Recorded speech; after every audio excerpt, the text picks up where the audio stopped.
Welcome to EPLoverLA. This is the week of May 31st through June 6, 2010, and we are finally up to the week the World Cup is starting. A couple of lines of business first. We have our new backdrop. Hope you like it. We're very excited about it.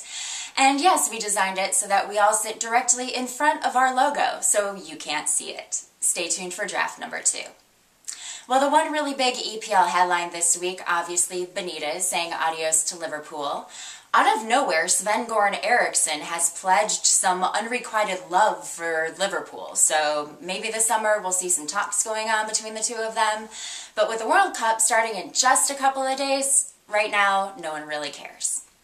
A couple of my favorite World Cup headlines this week. France's Secretary of State for Sport blasted France's Football Association for spending the money to put the team up in a 5-star luxury hotel in South Africa and said that the country better see some pretty good results to justify this spend or an explanation will be required.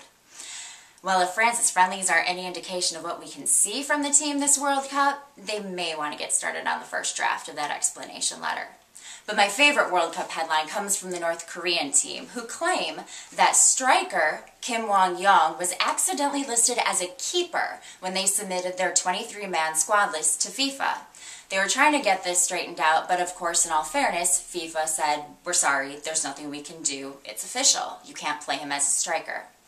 Here's the catch to this story. North Korea actually listed Kim also as a keeper on the 30-man squad list, in addition to the 23-man squad list. I'm sorry, but if you're going to try and get away with something like that, you got to be a little less obvious. Well, for some more World Cup fun, we are going to jump over to Helen and her segment for the week. Hello, lovers! In anticipation of World Cup action, I thought it would be fun to take a few seconds to circumnavigate the globe of World Cup team nicknames. Let's start with Honduras, or La H, as I like to call it. Now, I realize the H stands for Honduras, but I would prefer it to stand for Helen. Hey, Nora! No, Helen, we are not going to start calling you La H. It was worth a shot. Moving down to South America, we have the world powerhouse of football, also known as Brazil. Now, what kind of team nickname would you expect Brazil to have? Something like Cameroon's Indomitable Lions or Nigeria's Super Eagles. But no, Brazil is Little Canary, Canarinhos. Haha, like Tweety Bird. I thought I saw football. I did see a football. No, you can do better than that.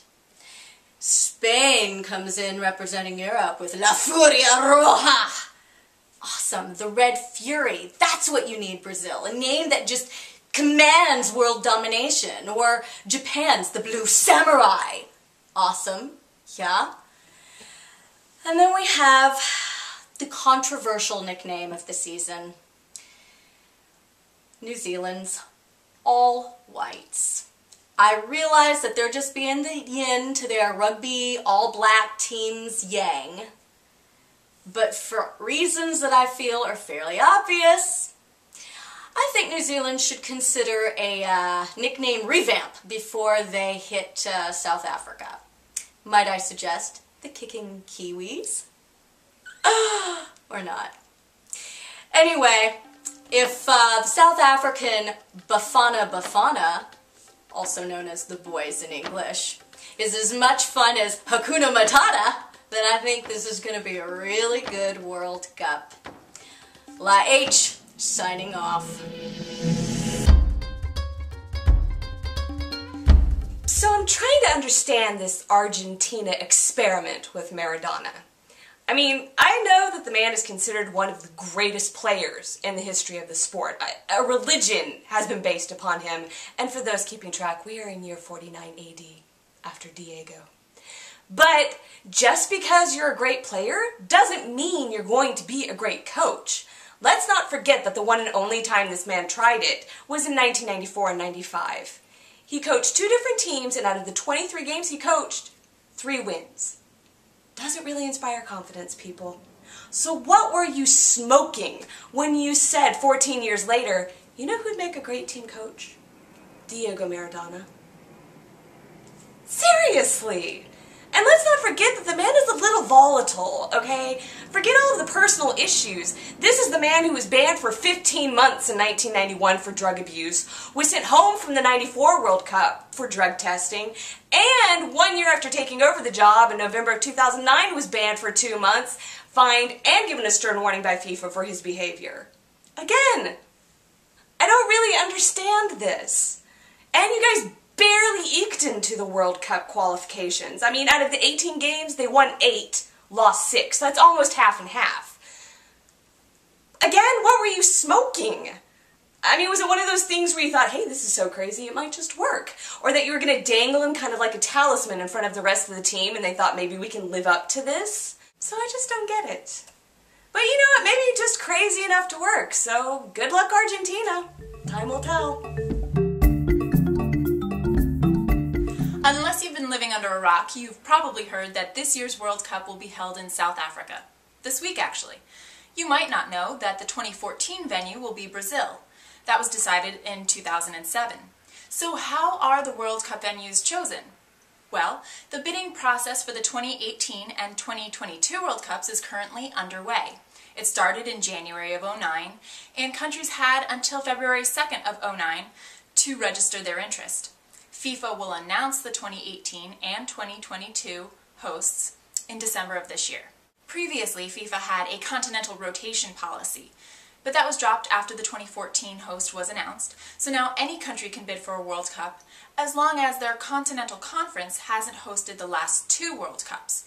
So that makes Africa ineligible for 2018 and South America for 2018 and 2022. 11 bids were submitted in 2009, including 2 joint bids. 1 has been withdrawn and 1 rejected, so 9 remain, including England and the US. The number of suitable stadia and their locations across the candidate nations is a factor in the decision-making process. There's a lot of speculation in the news about who has a better chance. Celebrities even get involved to sway the vote a little. David Beckham presented the England bid, and Brad Pitt just joined the US committee. You can even go to the website of each bidding nation and submit your name in support of your favorite host country. In the end, though, the decision is made by FIFA's executive committee, so it's just up to each country to put their best foot forward. Don't forget to comment on our page so we can answer your question about the World Cup next week.